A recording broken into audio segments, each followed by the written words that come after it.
안녕하세요. 저는 최근 이혼하고 돌싱이 된 남자입니다. 제가 이렇게 사연을 보내게 된 이유는 바로 저와 이혼한 여자 때문입니다.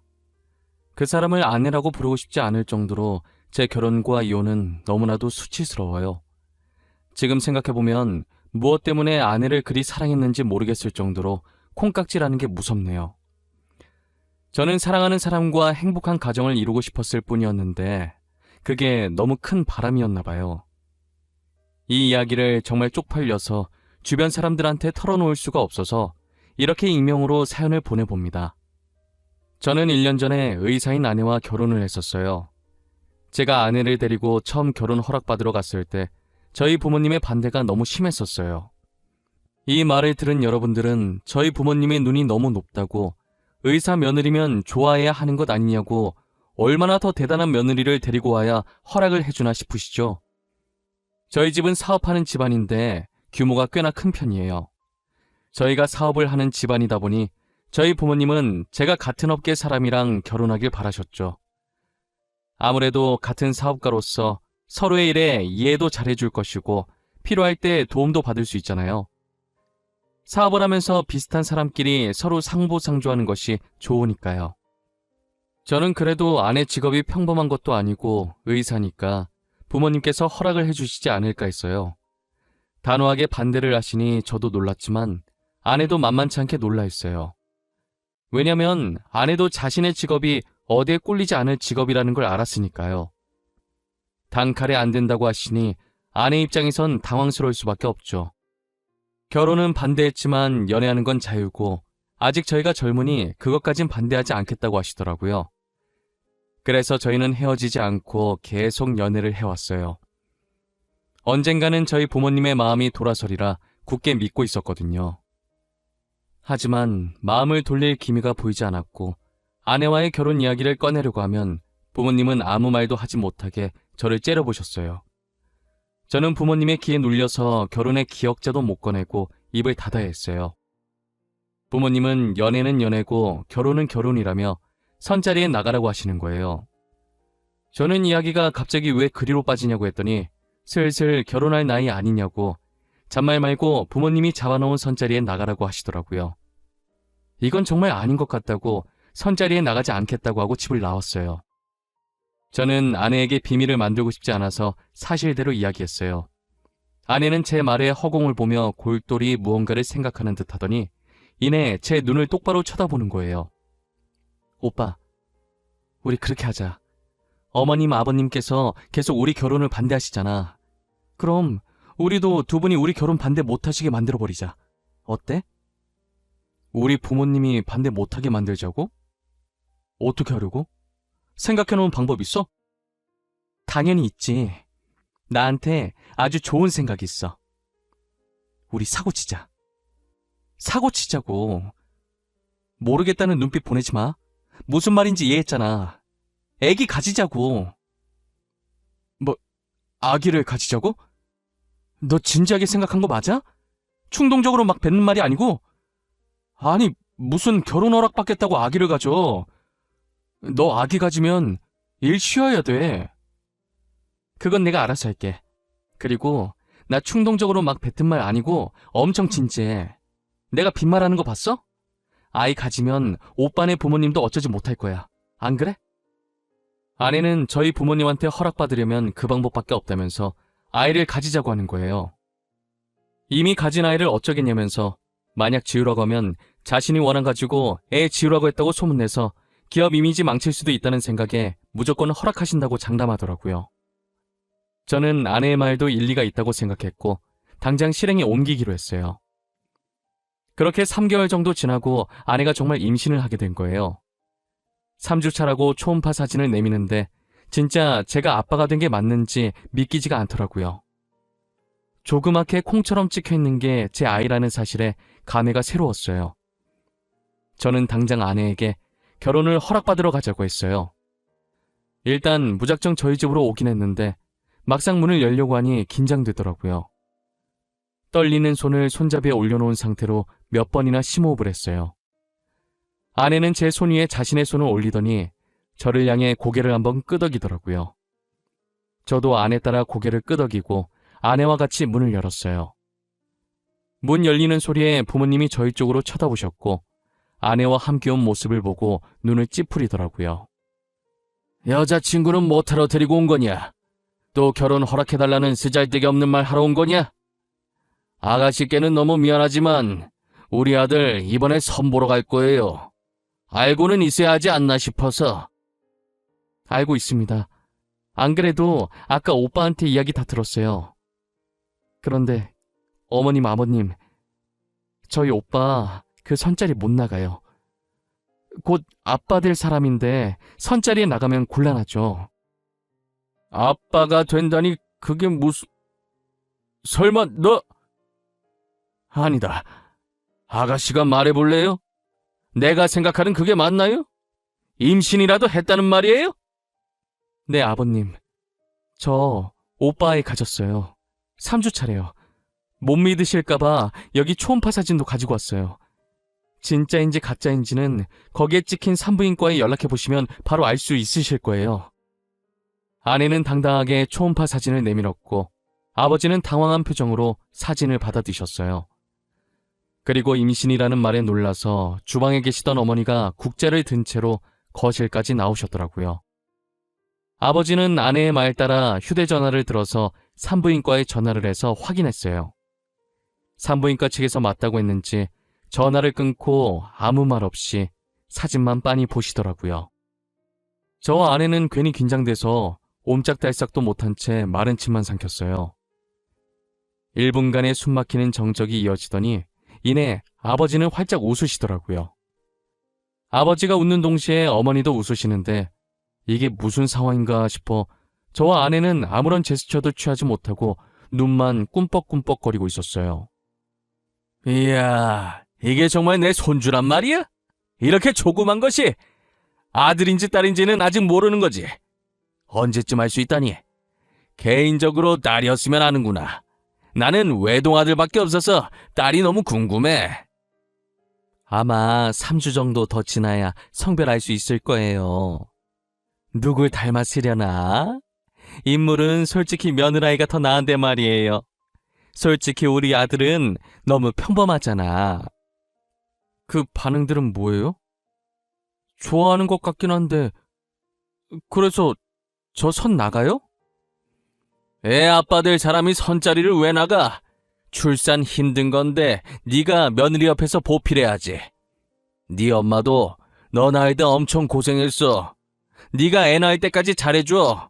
집안일도 하고. 그래, 맞아. 임신했을 때 잘못하잖아? 그거 진짜 평생 기억 남는다. 난 아직도 네 아빠가 사과 안 사온 게 그렇게 화가 난다니까. 사과만 보면 그 생각나서 으깨버리고 싶어. 저희 예상과 달리 아내가 임신을 했다고 하자 부모님께서 엄청 좋아하셨어요. 불과 몇 분 전까지만 해도 결혼 안 된다고 반대했던 분들이 맞나 싶을 정도였어요. 배가 불러오기 전에 결혼 서둘러야겠다면서 아내 부모님한테 인사드리고 빠른 시일 내에 상견례 날짜를 잡아오라고 했어요. 그러자 아내는 잠시 머뭇거리다가 부모님이 안 계시고 할머니 밑에서 자랐는데 할머니도 자신이 성인이 되자마자 돌아가셨다고 하더라고요. 갑자기 분위기가 숙연해졌고 아내는 이런 반응 바라고 말한 거 아니고 괜찮다고 하면서 분위기를 바꿔보려고 했어요. 저희 부모님은 제게 더 잘하라고 그런 상황 속에서 의사된 것이 너무 대견하다고 했죠. 저도 처음 들은 아내의 가정사라 놀랐고 결혼해서 행복한 가족을 만들어줘야겠다고 생각했어요. 아내는 미리 말하지 못해서 미안하다며 닭똥 같은 눈물을 흘리더라고요. 오빠 미안해. 오빠한테는 그래도 미리 말했어야 하는데 놀랐지. 오늘은 꼭 말해야지. 내일은 꼭 말해야지 하면서 참을 말 못했었는데 이제서야 말하네. 너가 뭐가 미안해. 내가 미안하지. 너가 그런 아픔이 있는 줄도 모르고 마냥 해맑고 순수한 아이라고 생각했는데 우리 결혼하면 정말 행복하게 살자. 고마워. 끝까지 나 포기하지 않아줘서 너무 고마워. 내가 정말 잘할게. 우리 힘들게 결혼하는 만큼 꼭 행복하게 살자. 그렇게 저희는 상견례를 생략하고 속전속결로 결혼을 진행했어요. 저희 부모님은 손주 안겨줘서 고맙다며 최고 대우를 해줬어요. 서울의 40평짜리 아파트에다 혼수도 다 넣어주시고 연예인들이 많이 이용한 예식장에 드레스까지 저희 부모님께서 모든 것을 최고로 준비해 주셨어요. 저와 아내는 아이 덕분에 일원도 들지 않고 맨몸으로 결혼을 한 것이에요. 아내는 보잘것없는 자신이 감히 이런 것들을 누려도 되냐며 눈치를 봤지만 저는 충분히 누려도 된다고 눈치 보지 말고 누릴 수 있을 때 마음껏 누리라고 했어요. 제 말에도 눈치를 보다가 아내 친구들이 부럽다면서 말 거니까 조금씩 어깨를 피기 시작하더라고요. 저희는 많은 사람들의 부러움 속에서 성공리 결혼을 마쳤어요. 신혼여행은 외국으로 가고 싶었는데 시국이 시국이니만큼 외국으로 가진 못했고 우리나라에도 외국 느낌 나는 곳이 있다고 하길래 거기서 신혼여행을 즐겼어요. 신혼여행을 마치고 신혼집으로 가보니 엄청 이쁘게 꾸며져 있더라고요. 안방도 되게 깔끔하고 옷장에는 새 옷들로 가득 차 있었고 아이방도 알록달록 예쁘게 꾸며져 있었는데 남자인지 여자인지 몰라서 그런지 옷장에 아이 옷은 아직 하나도 없더라고요. 아내는 예쁘게 꾸며진 집을 보고 좋아서 어쩔 줄 몰라 했어요. 특히나 옷장에 걸려있는 옷들과 옆에 진열되어 있는 가방을 보고 정신을 못 차렸죠. 신혼여행 마치고 원래 살던 집에서 옷을 가지고 오려고 했는데 안 그래도 되겠다면서 어머니랑 자기랑 취향이 잘 맞는다며 너무 좋아했어요. 어머님, 여기 옷장에 있는 거 다 어머니가 골라주신 거예요? 다 너무 예쁘고 좋아요. 제가 이런 걸 받아도 되는지 모르겠어요. 되게 비싼 것 같은데. 이제 우리 집 사람 됐는데 좋은 옷만 입고 좋은 가방만 들고 다녀야지. 안 그래? 슬픈 현실이긴 하지만 사람들이 다 겉모습만으로 판단하잖니. 그러니 너도 이제 꾸미고 다녀. 감사합니다, 어머님. 다 달아 없어질 때까지 열심히 입고 열심히 들고 다닐게요. 아무것도 없는 저를 며느리로 받아주셔서 정말 감사합니다. 저희 잘 살게요, 어머님. 그래, 나야말로 우리 손주 안겨줘서 고맙구나. 애 낳을 때까지 우리 아들 실컷 부려먹어. 여왕 대접 받을 수 있는 건 그때뿐이다. 여행 갔다 오느라 피곤할 텐데 쉬어. 끊으마. 어머니는 아들인 저는 안중에도 없고 오직 며느리 걱정뿐이셨어요. 그래도 저는 전혀 서운해하지 않았고 오히려 보기 좋았어요. 처음엔 결혼 절대 안 된다고 반대했었지만 결국엔 이렇게 결혼도 하고 어머니와 아내가 잘 지내는 모습을 보니 이것이 행복이라는 걸 느꼈죠. 저는 신혼집에 발을 들인 순간부터 임신한 아내가 불편할까봐 집안일을 제가 도맡아 했어요. 임신 초기엔 절대 안정이라는 어머니의 말을 듣고 화장실 갈 때 말고는 제가 대신 움직였어요. 제가 예전에 요리학원에 다녔던 적이 있어서 그때 실력을 살려서 맛있는 것도 많이 만들어줬죠. 아내는 이런 것도 만들 줄 아냐며 놀라더니 맛있게 다 먹어주더라고요. 제가 만들어준 요리를 남김없이 잘 먹는 모습을 보니 얼마나 뿌듯한지 몰라요. 요리사들이 이 맛에 요리를 하는구나 싶더라니까요. 주변에서 아내가 임신하면 입덧이 심해서 밥을 못 먹는다고 해서 걱정을 많이 했는데 저희 아내는 다행히 입덧을 하지 않았고 가리는 것 없이 잘 먹었어요. 저희는 아이가 뱃속에서부터 효자라면서 태어나면 얼마나 효자일까 유난을 떨었어요. 하지만 효자인 줄만 알았던 아이가 아내를 불편하게 하는 게 한 가지 있더라고요. 임신을 한 뒤로 어디로 눕든 자세가 불편해서 불면증에 시달리고 있다는 거예요. 그래서 저희는 어쩔 수 없이 결혼한 지 2달 반 만에 각방을 써야 했어요. 마음껏 자세를 바꾸고 움직일 수 있게 넓은 침대를 하나 사서 남는 방에 넣어줬고 자세 편하게 취할 수 있는 기다란 베개 같은 게 있다고 해서 그것도 사서 같이 넣어줬어요. 아내는 그 베개가 효과 만점인 것 같다고 간만에 편하게 잤다고 좋아하더라고요. 그렇게 아이를 낳을 때까지만 각방 생활을 하기로 했어요. 이제 아내가 임신한 지 4개월이 접어들었는데 생각보다 아내 배가 안 튀어나오더라고요. 제가 임신을 해본 적이 없으니까 어느 정도 돼야 배가 튀어나오는지 정확히 몰랐어요. 단순히 호기심에 아내한테 물어봤는데 아내가 살짝 당황해 하더라고요. 여보, 이번 주면 우리 아기 4개월째 되는 거 아닌가? 근데 당신 배는 그대로인 것 같네? 내가 임신을 안 해봤으니까 잘 모르지만 4개월째 되면 배가 튀어나오지 않아? 아, 튀어나오지. 근데 그건 애기 크는 속도에 따라 달라. 우리 애가 다른 애에 비해 체구가 작나 보다. 앞으로 다른 애들처럼 크게 잘 먹어줘야겠어. 그래?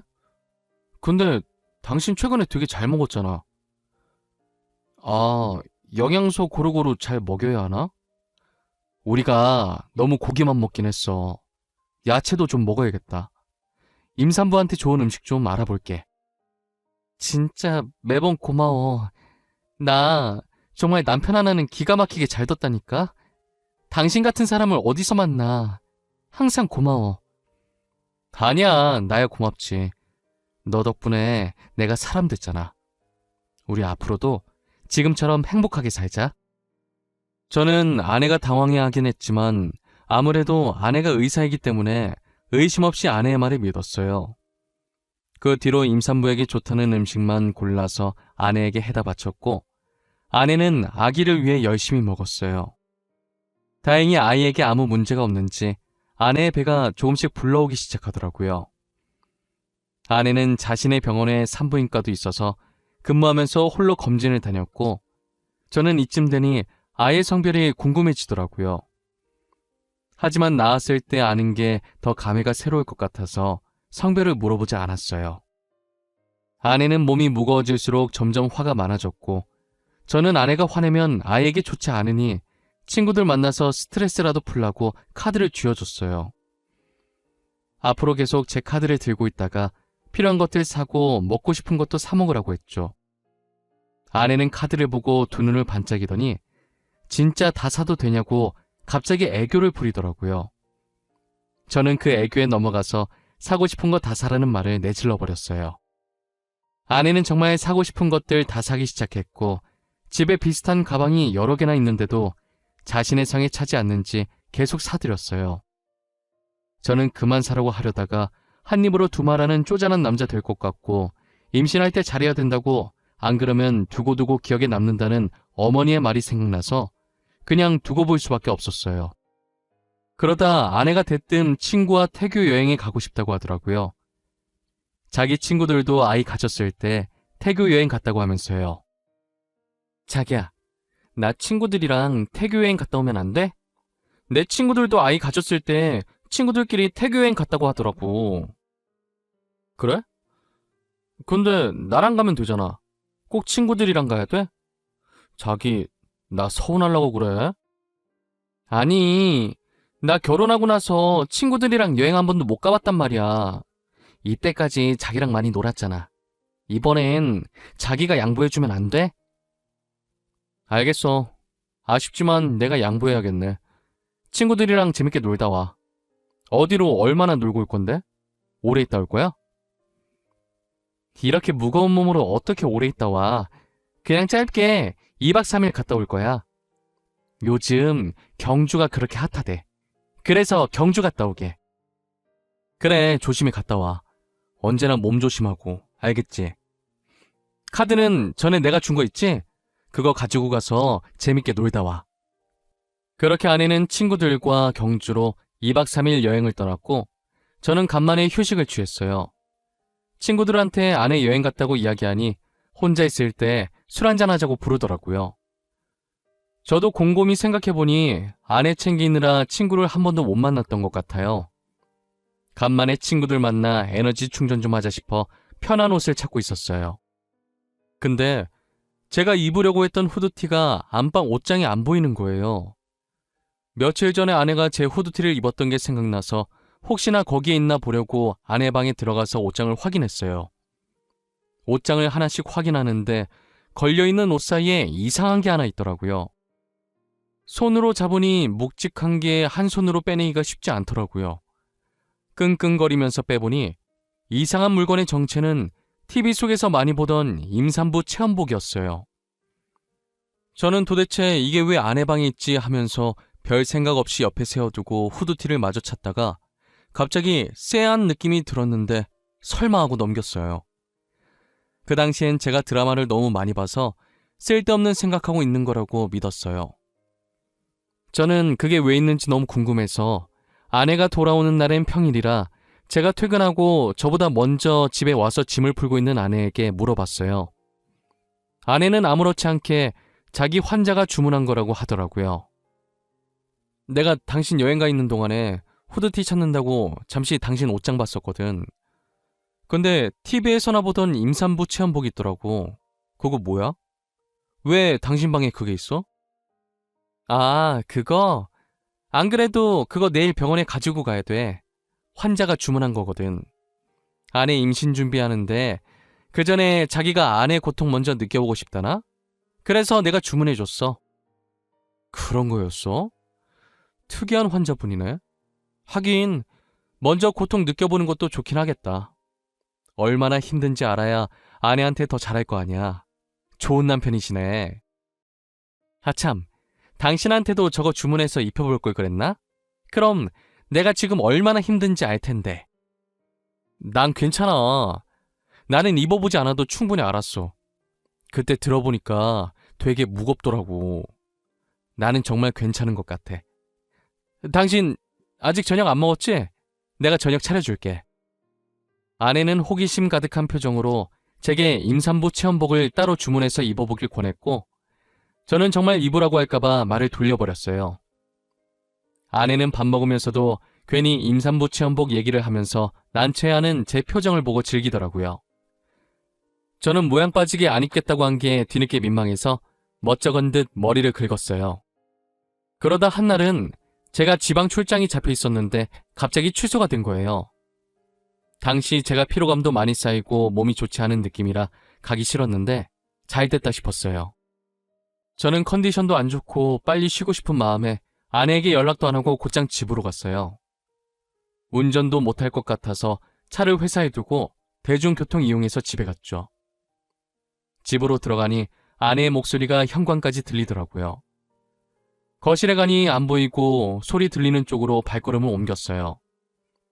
아내는 제가 들어오는 소리도 못 들었는지 방에서 열심히 누군가와 신나게 통화하고 있더라고요.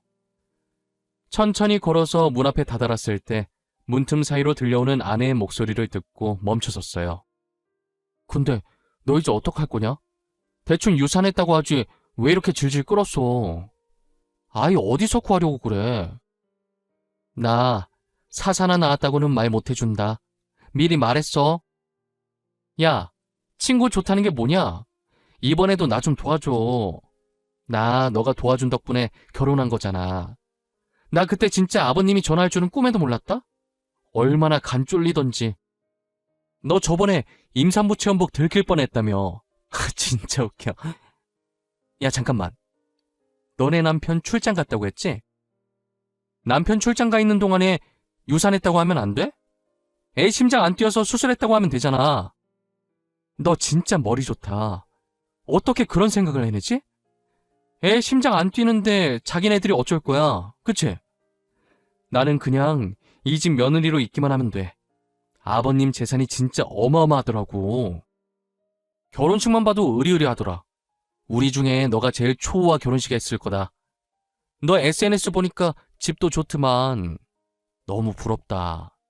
멍청한 부잣집 도련님 물었다더니 진짜였네. 너도 나처럼 팔자 펴고 싶으면 분발해. 나도 너가 도와달라는 거 다 도와줄 테니까. 내가 의리하라는 끝내주잖아. 여보, 언제 왔어? 아니, 출장 간 거 아니었어? 아내는 홀쭉한 배로 침대에 누워서 통화하다가 일어나면서 문 앞에 서 있는 저를 발견하고 놀라더라고요. 마치 귀신이라도 본 사람처럼 들고 있던 휴대폰까지 던지면서 소리 질렀어요. 아내의 소리에 대충 짐작을 한 건지 상대방은 전화를 끊더라고요. 저는 배신감에 분노가 차올라서 온몸이 부들부들 떨리기 시작했어요. 아내는 부잣집 남자만 골라 사귀던 꽃뱀이었고 자신이 만났던 사람 중에 제일 부자였던 저와 결혼을 해서 팔자를 바꿔보려고 했던 것이었어요. 그래서 산부인과 의사인 동기와 짜고 쳐서 임신했다고 거짓말을 쳤고 저희 부모님과 저를 속여 결혼까지 한 것이에요. 저번에 제가 발견했던 임산부 체험복도 아내가 거짓 임신 연기하기 위해 샀던 것이었어요. 돌이켜보니 배 안 튀어났다고 했을 때 많이 당황했었는데 그때 의심을 해볼 걸 그랬어요. 아내 말처럼 제가 멍청해서 이런 연기에 속아 넘어갔던 것 같아요. 아내는 자기 말 좀 들어보라며 제 바지가랑이를 붙잡았어요. 여보, 내 말 좀 들어봐. 나 당신 돈 보고 결혼한 거 맞는데 당신을 좋아했던 내 마음은 진심이야. 진짜야. 제발 믿어줘. 어? 내가 잘못했어. 제발 한 번만 봐주면 안 돼? 당장 내 집에서 나가. 나 네 얼굴 1초라도 보기 싫으니까 당장 나가라고. 사과 따윈 필요 없어. 나 네 사과 받을 마음 하나도 없거든? 그냥 내 눈 앞에서 꺼져! 여보, 내가 미안해. 제발 한 번만 봐줘. 거짓말한 건 미안해. 나 당신 너무 좋아해서 그랬어. 돈도 돈이지만 당신이 너무 착해서 좋았어. 착해서 속이기 쉬우니까 좋았겠지. 나보고 멍청한 부잣집 도련님이라며. 진짜 내가 멍청하게 네 연기에 속아서 이 지경까지 온 거네. 더 말하기도 싫다. 당장 나가! 저는 바짓가랑이를 잡고 있는 아내의 손을 뿌리쳤어요. 어차피 집안의 모든 물건은 제 돈 아니면 저희 아버지 돈이었기 때문에 휴대전화만 아내의 손에 쥐어주고 집 밖으로 내보냈어요. 아내는 미안하다고 한 번만 봐달라고 문 두드리면서 빌었지만 저는 용서해줄 마음이 없었어요. 저는 아내와의 이혼 소송을 위해 날이 밝는 대로 이혼 전문 변호사를 만났고 처음부터 녹음하진 못했지만 대충 중요한 말이 들어간 부분은 다 녹음된 걸 증거로 제출했어요.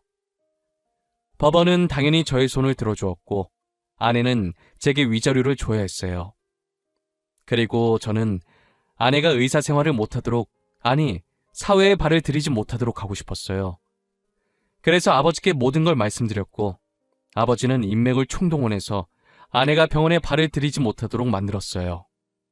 의사협회에 돈을 노리고 임신했다고 거짓말치며 사기 결혼한 아내에 대한 청원글을 넣었고 저의 글이 삽시간에 퍼지면서 아내는 의사 생활은 물론 어디에도 발을 들이지 못하게 됐어요.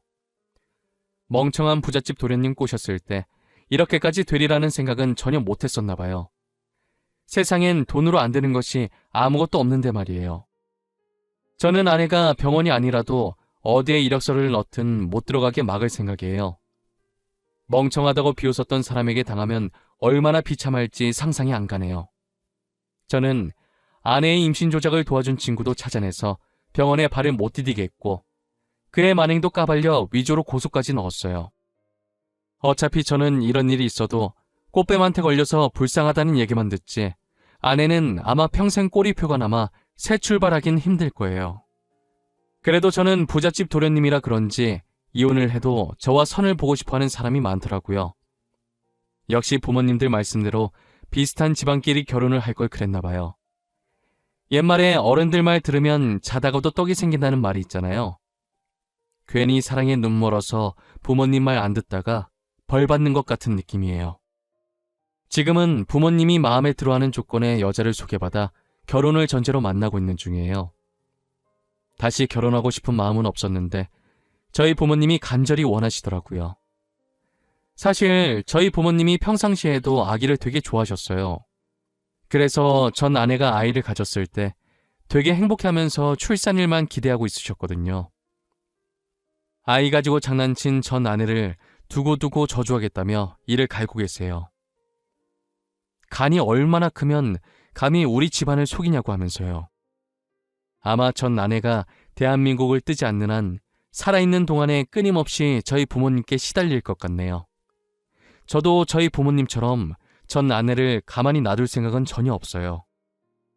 슬슬 제 이야기를 여기서 끝내보려고 합니다. 드라마에서 보던 일을 겪어보니 아직도 뒤통수가 얼얼하네요. 사랑했던 사람에게 배신을 당하니 사람이 정말 땅끝까지 절망에 빠지게 되더라고요.